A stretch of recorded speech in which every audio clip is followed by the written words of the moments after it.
ওভ্যুলেশন বা ডিম্বস্ফোটন কি? মেয়েদের ডিম্বাশয় থেকে প্রতি মাসে একটি করে ডিম্বাণু তৈরি হয়।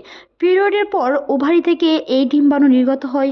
ওভারি থেকে ডিম বের হওয়ার এই ঘটনাকেই ওভ্যুলেশন বা ডিম্বস্ফোটন বলা হয়ে থাকে।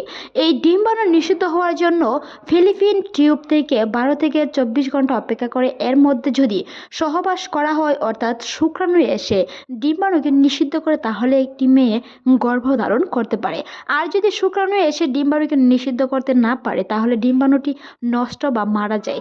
সাধারণত একটি নির্দিষ্ট মাসিক চক্রের 10 থেকে 20 দিনের মধ্যে ওভ্যুলেশনটি হয়ে থাকে প্রায় মহিলাদের ক্ষেত্রে। তবে যেহেতু সবার শরীর সমান নয়, তাই ওভ্যুলেশনের সময় নির্দিষ্ট করে বলা যায় না। সহবাস করার পর শুক্রাণু ডিম্বাণুর কাছে পৌঁছাতে সময় নেয় 12 থেকে 24 ঘন্টা বা 1 থেকে 2 দিনের মতো।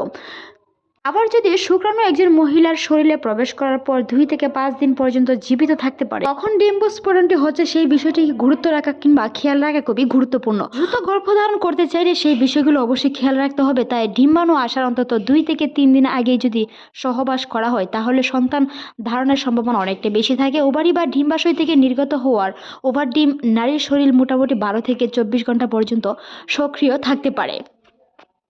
আপনার উচিত ওভ্যুলেশন অন্তত 2 দিন আগে এবং ওভ্যুলেশন হওয়ার 12 থেকে 24 ঘন্টার ভেতরে বা ডিম্বাণু থাকা অবস্থায় সহবাস বা মিলন করা, যে সময় আপনার গর্ভধারণের সম্ভাবনা অনেকটাই বেশি থাকে।